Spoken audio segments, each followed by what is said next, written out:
تو یہی اس کی علامتیں بھی پائی جاتی ہیں. اس میں بہت ساری علامتیں ہوتی ہیں جس طریقے کے اس کے اندر خیال آتا ہے. جیسے بہت سارے ایسے مریض ہوتے ہیں OCD کے اندر ہی کہ وہ یہ سوچتے ہیں کہ کہیں ان کو کوئی بیماری نہ لگ جائے. یہ ان کے ذہن کے اندر ایک چیز چلتا ہے اور پھر وہ نکلتے ہیں, کسی ڈاکٹر کے پاس جاتے ہیں, کسی کلینک میں جاتے ہیں, اور میں روزانہ کلینک میں اس طرح کے مجھے مریض ملتے ہیں, ڈاکٹر صاحب یہ ٹیسٹ بھی لکھتے ہیں, یہ ٹیسٹ بھی لکھتے ہیں, یہ ٹیسٹ بھی لکھتے ہیں, یہ ٹیسٹ بھی لکھتے ہیں. میں کہتا ہوں کیوں؟ اس کی ضرورت نہیں ہوتی. کہتے ہیں کہ کیا پتہ چلتا ہے.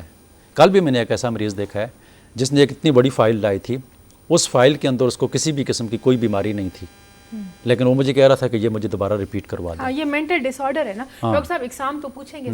ایسا ہی ہے, لیکن میں آپ سے تھوڑا سا یہ پوچھوں گی, اکثر ایسا بھی ہوتا ہے نا کہ جیسے نماز کوئی پڑھا ہوتا ہے تو وہ سوچ رہا ہوتا ہے کہ پتہ نہیں میں نے 3 ادا کر دی رکعتیں کہ 4 ادا کر دیے, میری ایک رہ تو نہیں گئی ہے, میں نے ایک پڑھنی تو نہیں ہے. اور یہ چیز میں نے بہت دیکھی ہے کہ کئی لوگ ایسے ہوتے ہیں, جیسے آپ نے کہا کہ ہاتھ بار بار دھونا, چیزوں کو بار بار پوچھنا, اگلا بندہ بتا کے تنگ ہو جاتا ہے کہ یہ ایک بات ایک دفعہ نہیں 1 کروڑ دفعہ بتا چکے ہیں, پھر بھی وہی بات ہے. اچھا یہ اے لکھا ہوا ہے, وہ سامنے نظر آ رہا ہے لکھا ہوا ہے, لیکن وہ کنٹینیوسلی اس چیز کو وہ کرتے رہتے ہیں. جی سر. ڈاکٹر صاحب, جس طرح آپ نے بتایا کہ ماشاءاللہ ہر عمر کے لوگوں کو یہ مسئلہ درپیش ہو سکتا ہے, تو آپ یہ بھی بتا دیجیے گا کہ اس کی OCD کی اقسام کون کون سی ہوتی ہیں؟ دیکھیں OCD کی بہت ساری اقسام ہیں, لیکن جو جنرل اس کی اقسام پائی جاتی ہیں, ایک تو یہ مسئلہ جو ہوتا ہے یہ جینیٹک ہوتا ہے, زیادہ تر لوگوں میں دیکھنے میں آتا ہے. پھر اس کے بعد انوائرمنٹل بھی ہوتا ہے. صحیح. یعنی جہاں جس گھر میں جو بچہ پیدا ہوتا ہے اس گھر کا جیسا ماحول ہوگا اس بچے کے اوپر اسی طرح کے اثرات پڑیں گے. بہت سارے ایسے لوگ ہوتے ہیں جو گھر کے اندر جو ہے وہ ٹینشن اور ڈپریشن کے ماحول میں رہتے ہیں, صحیح, اور پھر وہی اثرات اس بچے کے اوپر پڑ جاتے ہیں, اور یہ بیماری بچپن سے شروع ہوتی ہے اور شروع ہو کر جو ہے مرنے دم تک بہت سارے لوگوں کے ساتھ لگی رہتی ہے, بڑھتی جاتی ہے. اس کو دوسرا اگر ہماری زبان میں اگر عام اردو میں دیکھا جائے تو اس کو وہم بھی کہا جاتا ہے. یہ وہم کی بیماری ہوتی ہے, اور وہم کے حوالے سے اکثر لوگوں کے اوپر زبان کے اوپر ایک جملہ ہوتا ہے, کہتے ہیں کہ لقمان حکیم نے کہا ہے کہ وہم کا کوئی علاج نہیں ہے. تو پھر اگر کسی کو یہ وہم والی بیماری ہو جاتی ہے تو وہ ساری زندگی ڈاکٹر کے پاس نہیں جاتا ہے, کہتا ہے اس کا تو کوئی علاج ہی نہیں ہے, یہ تو میری ایک ذہنی مسائل ہیں. تو وہی ذہنی جو کیفیت ہوتی ہے, ذہنی جو مسائل ہوتے ہیں, جس طرح کے اس کی اقسام کو اگر دیکھا جائے تو بہت ساری اقسام جو عام ہیں, یہی اقسام کے بہت سارے لوگوں کو یہ ڈر ہوتا ہے, یہ خطرہ ہوتا ہے کہ ان کو کوئی بیماری نہ لگ جائے. باہر جاتے ہیں, گھر آتے ہیں, ہاتھ دھوتے ہیں, اور 1 دفعہ نہیں 2 دفعہ نہیں, بار اور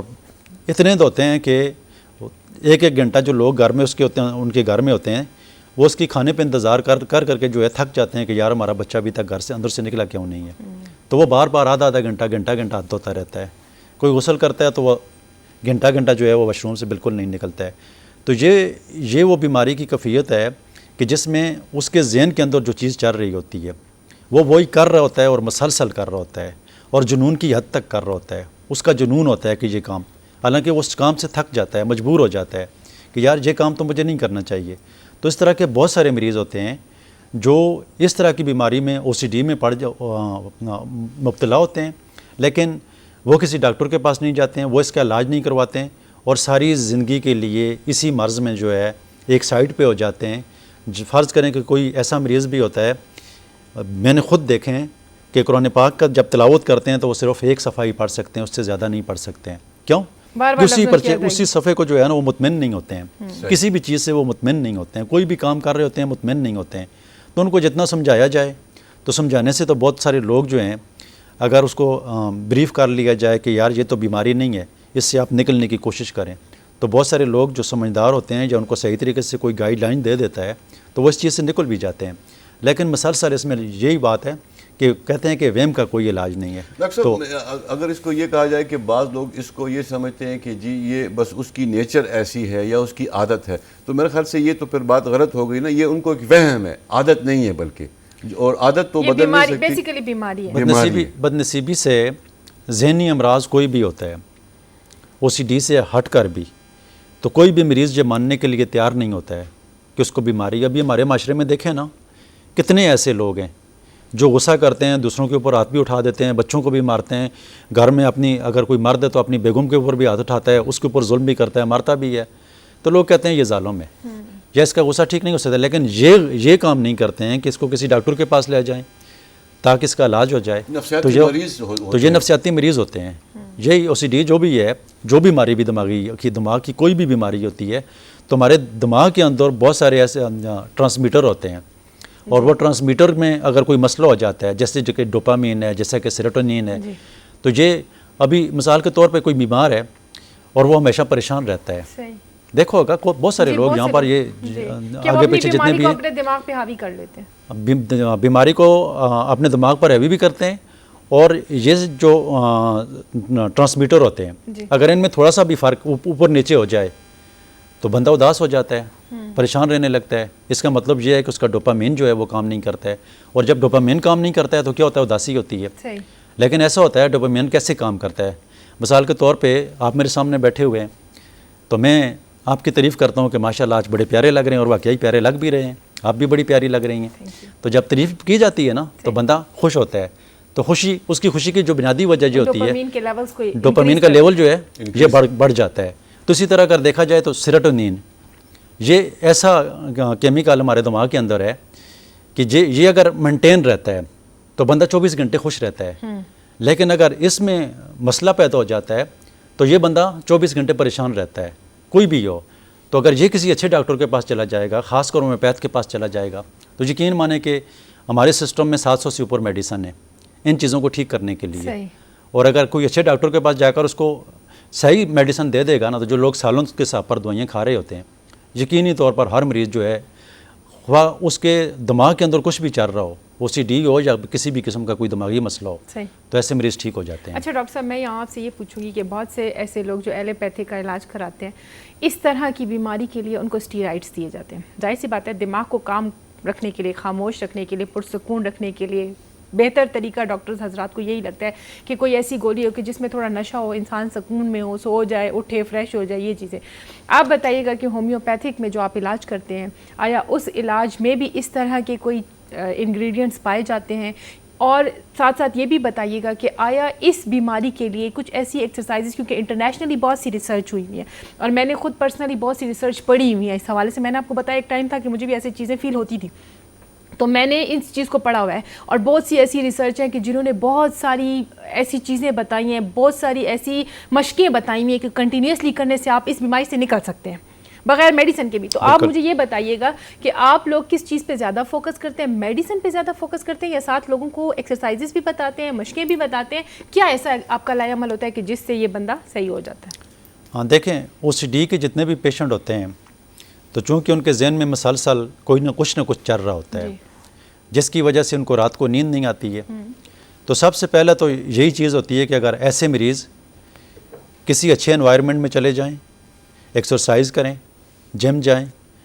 اور دوستوں میں زیادہ رہیں اور خوش رہیں، بزی رکھیں خود کو، اپنے آپ کو جتنا بزی رکھیں گے، اور جب ان کا ذہن یہ ایکسیپٹ کر لے گا کہ اس چیز کو میں ہینڈل کر سکتا ہوں، وہی لوگ زیادہ بیمار ہوتے ہیں جو بیماری کو اپنے اوپر حاوی کر لیتے ہیں اور قید تنہائی میں چلے جاتے ہیں، اور تنہائی میں چلے جاتے ہیں۔ اور جتنے بھی اگر فرض کریں کوئی شخص کہتا ہے کہ میں تو یہ کام نہیں کر سکتا ہوں، تو وہ کبھی بھی نہیں کر سکے گا۔ لیکن کسی شخص کے اندر کوئی جذبہ ہو، کوئی جنون ہو، کوئی شوق ہو، آگے بڑھنے کا جذبہ اگر کسی انسان کے اندر ہے نا، تو یہ سارا انسان کے دماغ کے ساتھ چل رہا ہوتا ہے۔ اگر ایک بندہ کہتا ہے نا کہ میں مر جاؤں گا، تو یقین مانیے ایسے لوگ مر جاتے ہیں، کیونکہ ان کا ذہن یہ ایکسیپٹ کرتا ہے جیسا اللہ سے وہ توقعات رکھتے ہیں، اللہ تعالیٰ اسی طریقے سے ان کو دیتا ہے۔ اگر مریض یہ چاہے کہ وہ ٹھیک ہونا چاہتا ہے یا ٹھیک ہو جائے گا، اس کے اندر یہ جذبہ ہوگا، اس کے اندر یہ جنون ہوگا، تو وہ ہر بیماری سے نکل سکتا ہے۔ ڈپریشن تو کوئی چیز ہی نہیں ہے۔ ڈپریشن کا سب سے بہترین علاج واک کرنا، پیدل ایکسرسائز کرنا، جم جانا اور دوستوں کے ساتھ رہنا، آدھے سے زیادہ 50% سے زیادہ اس کا یہ علاج ہو جاتا ہے۔ پھر اس کے بعد اگر ہومیوپیتھک کی طرف آئیں تو ہومیوپیتھک میں اس کا بڑا بہترین علاج کیا جاتا ہے، جیسا کہ بہت ساری ایسی عورتیں یا مرد ہوتی ہیں، میری کلینک میں بھی روزانہ کی بنیاد کے اوپر ان کو میں دیکھتا ہوں، تو وہ گھر کی صفائی سے تھک جاتی ہیں، لیکن صفائی سے اپنا کام ہاتھ دھو کر وہ تھک جاتی ہیں۔ میں نے پرسنلی ایسے بہت سارے مریض دیکھے ہیں، تو ان کی جو ہومیوپیتھک میں میڈیسن آتی ہے اس کو آیوسومس کے نام سے، یعنی شک کرنے والے جو لوگ ہوتے ہیں، جن کے اندر بہت زیادہ شک پایا جاتا ہے، تو آیوسومس 200 میں ان کو دیتا ہوں اور 20 دن کی ڈوز دیتا ہوں، ڈیلی ایک دن میں ایک دفعہ استعمال کرنے کے بعد دوبارہ جب ان کو بلاتا ہوں تو یقین مانیں بہت ساری ایسی عورتیں، بہت سارے ایسے مرد ہوتے ہیں، وہ کہتے ہیں کہ ہم میں بہت زیادہ فرق آیا ہے، یا بہت سارے ایسے مریض ہوتے ہیں 20 دن کی دوائی سے ٹھیک بھی ہو جاتے ہیں۔ صحیح۔ ایک تو ان کے ساتھ کونسلنگ ہوئی ہوتی ہے صحیح۔ اور دوسرا ان کے مرض کے مطابق ان کو میڈیسن ملی ہے۔ ٹھیک۔ اسی طرح جو مریض بیماریوں کی وجہ سے جو مریض یہ سمجھتے ہیں کہ ہمیں تو کوئی جراثیم لگ جائیں گے اور اس کے بعد ہماری بیماریاں ہو جائیں گی، اور ٹیسٹوں کے لیے بار بار مختلف لیبارٹریوں کا رخ کرتے ہیں اور اپنے ہاتھ دھوتے رہتے ہیں اور صفائی کا بہت زیادہ خیال رکھنے کی اس سے بھی زیادہ سے زیادہ کہتے ہیں کہ بس ہر ٹائم وہ کپڑے چینج کرتے رہتے ہیں، ہر ٹائم اپنے آپ کو صاف رکھنے کی کوشش کرتے ہیں، اور صرف اس ڈر کی وجہ سے، صفائی کی وجہ سے نہیں، اس ڈر کی وجہ سے کہ میں کہیں بیمار نہ ہو جاؤں، مجھے کوئی بیماری نہ ہو جائے۔ تو اس کے لیے ہماری ہومیوپیتھک میں جو ٹاپ کی میڈیسن ہے ارسینیکم البم، جو مریض یہ میرا پروگرام سن رہے ہیں، اگر وہ آج کل کے دور میں کوئی چیز مشکل نہیں ہے، نیٹ پہ سرچ کریں ارسینیکم البم کو، اگر پورا وہ پڑھ لیں گے تو یقیناً جو باتیں میں کر رہا ہوں تو ان کو اس میڈیسن کے اندر مل جائیں گی، لکھی ہوئی ہوتی ہیں۔ تو بہت سارے مریض اس کے استعمال کرنے سے جو ہے میں نے خود اپنی آنکھوں کے سامنے اور اپنی کلینک میں ہزاروں کی تعداد میں ایسے مریض جو ہیں جو ٹھیک ہوتے ہوئے میں نے دیکھے ہیں، جو یہ کہتے تھے کہ ڈاکٹر صاحب ہمیں کچھ ہو جائے گا، ہم مر جائیں گے۔ تو یہ ذہن کی ان کی کیفیت ہوتی ہے۔ اگر یہ کیفیت، یہ اس سے ڈی والی کیفیت جو ہے، اگر اس سے نکلنا چاہتے ہیں تو ہومیوپیتھک کا علاج کروائیں گے تو بہت ساری بیماریاں بہتر طریقے سے ٹھیک ہو سکتی ہیں، اور مستقل بنیادوں کے اوپر یہ وہم جو ہے یہ بالکل ٹھیک ہو سکتا ہے۔ لیکن بدنصیبی سے لوگ اس کا علاج نہیں کراتے ہیں، کہتے ہیں کہ اس کا تو دنیا میں کوئی علاج ہی نہیں ہے۔ بہت مہربانی، شکریہ ڈاکٹر میں صاحب۔ آخری ایک بات، ڈاکٹر صاحب نے جتنی ماشاءاللہ باتیں کی، بڑی زبردست باتیں تھیں، تو حضرت علی کرم اللہ وجہ کا قول ہے جو آپ کی تمام باتوں کے اوپر بالکل فٹ بیٹھتا ہے۔ حضرت علی کرم اللہ وجہ کا قول ہے کہ اگر اپنی زندگی بدلنا چاہتے ہو تو اپنی سوچ کو بدلو۔ تو جب آپ کی سوچ بدل جائے گی تو آٹومیٹکلی، جس طرح ڈاکٹر صاحب نے بات کی، تو وہ ساری چیزیں تبدیل ہونا شروع ہو جائیں گی، کیونکہ یہ سارے مسئلے مسائل جو ہوتے ہیں نفسیات، سوچ کے ساتھ ہی ہوتے ہیں۔ تو امید کرتے ہیں کہ انشاءاللہ جتنے لوگوں نے یہ آج کا پروگرام دیکھا ہے وہ بھی اگر ان کو مسئلہ درپیش ہے تو اپنی سوچ کو بدلنے کی پوری کوشش کریں گے۔ جی شکریہ ڈاکٹر صاحب، آپ آئے، آپ کو ہم بلاتے رہیں گے گائے بگائے اور آپ سے گفتگو ہوتی رہے گی، ہم مشکور ہیں۔ اور اسی طرح ہم اپنے ویورز کے بھی مشکور ہیں جو ہمارے پروگرامز کو دیکھتے ہیں، ہمیں فالو اپ دیتے ہیں، اور پروگرامز کے حوالے سے اپنے کویسچن آنسرز کا جو سیشن ہے وہ بھی ڈاکٹر صاحب کے ساتھ جاری رکھتے ہیں، اسی محبت کے ساتھ کہ آپ جہاں بھی رہیں خوشحال رہیں، اپنی زندگیوں کو اچھے طریقے سے انجوائے کریں، اور زندگیاں جو ہیں وہ رحمتوں اور برکتوں کے ساتھ لے کے چلیں۔ اس پیارے سے پیغام کے ساتھ مجھے سہرش منور بخاری کو اور سہیل اسد اجازت دے، بشرطِ زندگی پھر ملاقات ہوگی، تب تک اللہ نگہبان۔